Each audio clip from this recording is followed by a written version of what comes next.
Hello बच्चों। हमारा प्रश्न दिया हुआ है, विभिन्न एल्किल अमीनों का क्षारीय तीव्रता निर्भर करता है। चार ऑप्शन है, प्लस आई प्रभाव, विलायकन प्रभाव, स्टेरिक प्रभाव, इनमें से सभी। चलिए समझते हैं इस प्रश्न को। तो एल्किल अमीन बताया गया है, ठीक है। तो मुख्य अवधारणा अगर समझे, मुख्य अवधारणा में अगर हम लोग समझे, किसको समझना है हम लोग? Alkyl amine. एल्किल किसको बोलते हैं? आर ग्रुप को हम लोग एल्किल बोलते हैं, ठीक है। यह मतलब कि अगर आर के साथ NH2 जुड़ा हुआ है तो ये क्या होगा? एल्किल एमीन कहलाएगा। और ये कब प्रभाव पड़ेगा? जैसे मान लो आर की जगह पे CH3 है, ठीक है, और ये NH2 है, तो यहाँ पर CH2 क्या करता है? प्लस आई प्रभाव दिखाता है, ठीक है, प्लस आई प्रभाव दिखाता है। तो प्लस आई प्रभाव की वजह से, और CH3 क्या है? इलेक्ट्रॉन दाता समूह है, इलेक्ट्रॉन दाता समूह है। तो क्षारीयता जो होता है वो क्या करता है? ये आई प्रभाव की वजह से बढ़ जाता है। तो क्षारीयता जो होता है सीधा समानुपाती होता है प्लस आई प्रभाव के, ठीक है। तो पहला ऑप्शन तो हमारा सही हो जाएगा, पहला ऑप्शन तो इस पर निर्भर करता है।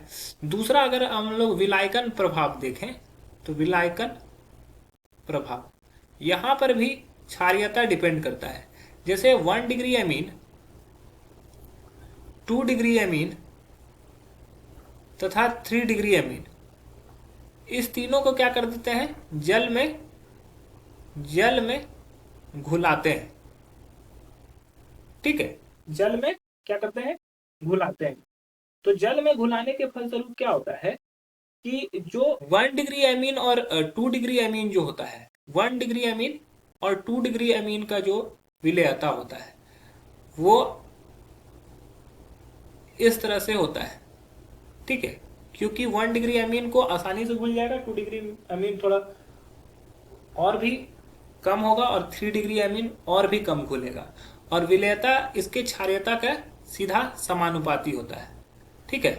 विलेयता के सीधा समानुपाती होता है, ठीक है। तो 1 डिग्री अमीन जो होगा वो अधिक क्षारीय होगा 2 डिग्री अमीन से, 3 डिग्री अमीन में कम क्षारीयता होगा, इसकी क्षारीयता को बढ़ाते जाएगा, ठीक है। क्षारीयता को क्या करते हैं? घटाते जाए। विलेयता बढ़ने से क्या होगा? क्षारीयता बढ़ेगा। तो 1 डिग्री अमीन की जो क्षारीयता होगी वो अधिक होगी, 2 डिग्री अमीन की क्षारीयता कम होगी, और 3 डिग्री अमीन की क्षारीयता सबसे कम होगी। तो यहाँ पे विलायकन प्रभाव की वजह से भी क्षारीयता निर्भर करता है। अब बात करते हैं स्टेरिक प्रभाव की। स्टेरिक प्रभाव, स्टेरिक प्रभाव किसको बोलते हैं? जब मान लो कि यहाँ पर एन, जैसे 1 डिग्री अमीन है उसी तरह अगर एन पर आर ग्रुप प्रेजेंट हो, मान लो ये आर है, ये आर डैश है, और ये आर डबल डैश है, तो ये क्या होता है? ये आर ग्रुप के बढ़ने की वजह से, ये आर ग्रुप के बढ़ने की वजह से क्या होता है कि ये लोन पेयर को डोनेट करने में थोड़ा मुश्किलें पैदा होती है, ठीक है। ये लोन पेयर को डोनेट आसानी से नहीं कर पाता है, जिसकी वजह से इसकी क्षारीयता क्या होती है? घटती है।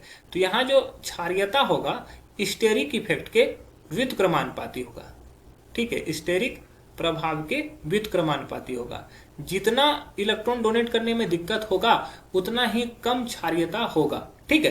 तो ये स्टेरिक प्रभाव के सीधा उल्टा समानुपाती होता है। तो यहाँ पर ये तीनों पे डिपेंड करता है, आई प्रभाव पे भी, विलायकन प्रभाव पे भी, स्टेरिक प्रभाव पे भी। तो हमारा जो सही उत्तर हो जाएगा वो हो जाएगा इनमें सभी, इस पे सिर्फ अकेला नहीं प्रभाव पड़ता है। तो option D is the right. आशा है कि यह प्रश्न आपको समझ में आया होगा। धन्यवाद।